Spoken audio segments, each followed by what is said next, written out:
close till I get up. Time is barely on our side. I don't wanna waste what's left. The storms we chase are leading us, and love is all we'll ever trust. Yeah, no, I don't wanna waste what's left. Aquecimento global, colapso ecológico, aquecimento global, aquecimento dos oceanos, derrubada de florestas, contaminação da água, enchentes, calor excessivo, tufões, furacões, incêndios, biodiversidade comprometida, oceanos com plásticos e aquecidos. A desordem ecológica pode ameaçar a sobrevivência do próprio homem, o Homo sapiens, cujo nome da espécie não cabe aqui. Sapiens? Sapiens? Até onde? Até quando? O aquecimento global, o aumento do nível dos oceanos e a poluição disseminada podem tornar a Terra menos habitável para nossa própria espécie, e o futuro, consequentemente, pode testemunhar uma disputa cada vez maior entre a capacidade humana e desastres naturais induzidos pelo homem. Aumento de CO2, gás carbônico, é a maior que já se observou em 800 mil anos, trazendo grandes riscos para o ser humano e rompendo a camada de ozônio protetora da Terra. Nesse ritmo acelerado, as espécies precisaram se adaptar, mas muitas não conseguiram sobreviver e desapareceram. A globalização tem o seu lado bom, facilita a conexão com todos, mas no mundo mais global, os países produzem mais energia, mais exploração de recursos naturais, mais combustíveis fósseis. Conclusão: mais gás carbônico na atmosfera. O aquecimento global, com a elevação da temperatura, aparecem de novo a malária, febre amarela, dengue, zika, chikungunya e vários vírus tropicais. Não temos mais estações do ano definidas, mudanças bruscas de temperatura. Um dia faz frio, um dia faz calor, chove e secas alternadas. E os alimentos, como se comportam? Se imediatamente os governos não tomarem providências, diminuírem os impactos, haverá um aumento de 1,5 grau até 5 graus na temperatura do planeta, o que levaria a um grande desastre ecológico.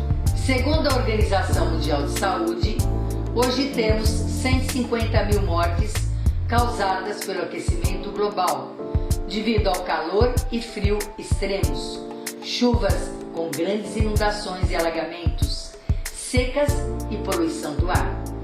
E nessa desorganização, o ciclo biológico dos animais, plantas e micro-organismos se alterna.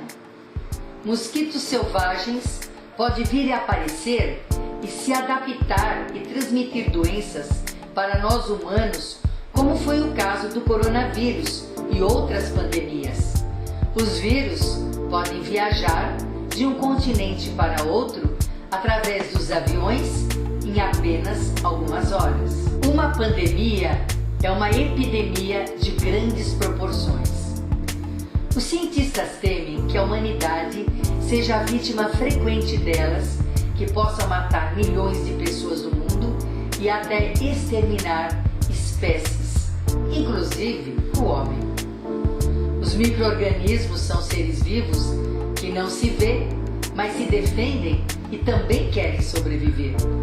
Embora invisíveis, estão nos ecossistemas.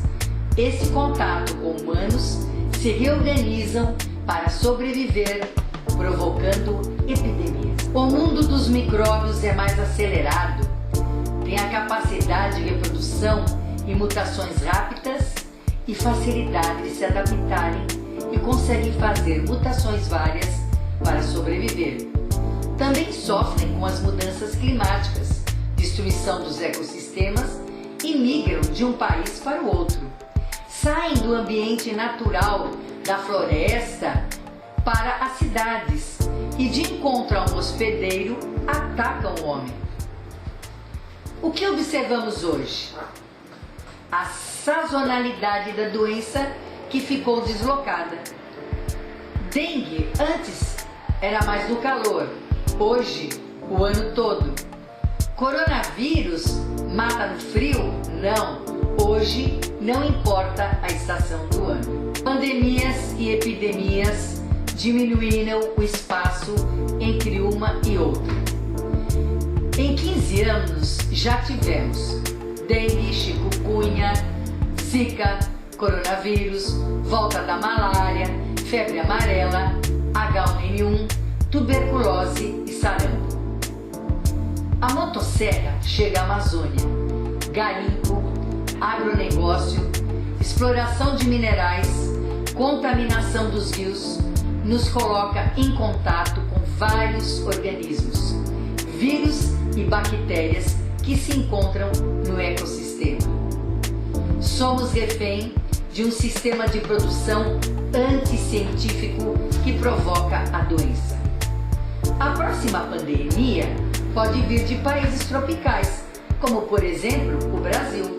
A Europa pode, com o aquecimento global, passar a ser um país subtropical e ter as mesmas doenças que temos aqui. Mas eles não estão preparados para uma malária, para a dengue, para a febre amarela, o que poderá ser fatal. Nós corremos também riscos de outras epidemias perigosas, como ebola, cólera e outras. Acordo de Paris é um tratado das Nações Unidas sobre a mudança do clima, que rege medidas de redução de emissão de gases estufa a partir de 2020, a fim de conter o aquecimento. O acordo foi aprovado em 2015 por 195 países e tem como objetivo central impedir que a temperatura média no mundo aumente mais do que 2 graus Celsius, o que levaria a sucessivas catástrofes ambientais que poderiam acarretar na extinção da humanidade. Por isso, o acordo prevê que os países signatários devem atingir metas de redução de emissões de CO2, eliminado na atmosfera, especialmente pela queima de combustíveis fósseis e madeira, e responsável por grande parte do aquecimento global. Na COP24, realizada na Polônia em dezembro de 2018, os países chegaram a um consenso sobre regras práticas para implementar concretamente as metas do acordo.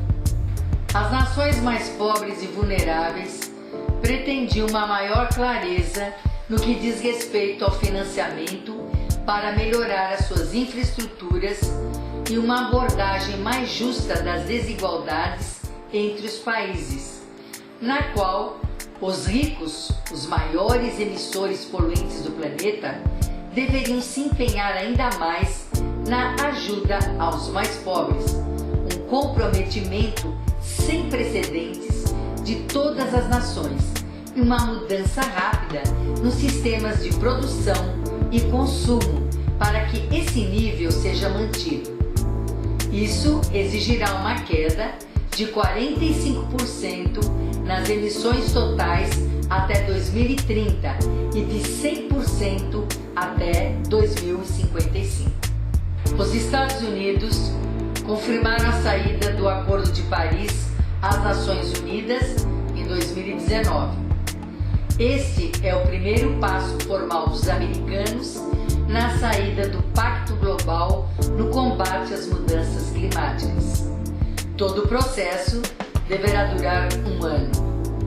Antes de tomar posse, Bolsonaro chegou a afirmar que o Brasil deixaria o Acordo de Paris, que é assinado por mais de 195 países para estabelecer regras para conter o aquecimento global. Em sua passagem pelo Fórum Econômico Mundial em Davos, na Suíça, Bolsonaro afirmou que o Brasil continuaria por hora no acordo. Para o acordo com a Mercosul, líderes da França e da Alemanha o pressionaram publicamente pela permanência do Brasil no tratado, o que fez mudar de ideia. O Brasil anunciou avançar na direção oposta às suas metas de mudança climática, que incluem, entre outros critérios, zero desmatamento ilegal até 2030. A posição ambiental vaga de Bolsonaro e o esforço de seu governo para abrir reservas indígenas e áreas protegidas para mineração e agronegócio violou a Constituição de 1988 do país. Tornaram mais remotas as promessas de país do Brasil, apesar de recuar em sua promessa mais extrema de campanha de se retirar do Acordo de Paris. Os neonacionalistas, como os Estados Unidos, Rússia, Coreia do Norte e Brasil, criam inimigos, dividem e para eles o resto da humanidade não importa. Negação do vírus, uso de máscaras e até vacinas. Campeões em número de mortos pelo coronavírus. A humanidade precisa ser única. Temos que discutir juntos os problemas da natureza global com soluções globais também. As pandemias são causadas por um grande fluxo de pessoas no mundo, imigrações, deslocamentos e depredação do meio ambiente. Novas zoonoses estão aparecendo devido ao crescimento da população. Hoje, 7 bilhões e 700 milhões de pessoas e logo logo seremos 13 bilhões de pessoas no mundo todo. O gelo derrete, o mar se eleva, o nível dos mares aumentou 15 centímetros no século XX. O ritmo desta elevação se acelerou e o nível dos oceanos continuará a subir, ameaçando as zonas superpovoadas. Essa elevação é devido, sobretudo, ao degelo das calotas glaciais. Nesse gelo, encontram-se muitos vírus e bactérias desconhecidos, o que seria muito perigoso. Eles poderiam provocar pandemias e um grande número de mortes. Isso não é um filme de ficção científica, mas pura realidade. Pandemias, epidemias e milhões de espécies ameaçadas. A humanidade não é responsável apenas pelo clima caótico. Vigora a exploração sem precedentes que faz dos recursos naturais do planeta, em particular para alimentar uma população crescente, mas que leva também ao declínio e desequilíbrio da natureza. Práticas agrícolas, exploração florestal, poluição, não respeito à biodiversidade dos ecossistemas e degradação do ambiente marinho. O resultado é 1 milhão de espécies da flora e da fauna que estão ameaçados de desaparecer, muitas nas próximas décadas. Será que o homem não está incluído nesse desaparecimento? Cadê o Homo sapiens? Vamos refletir?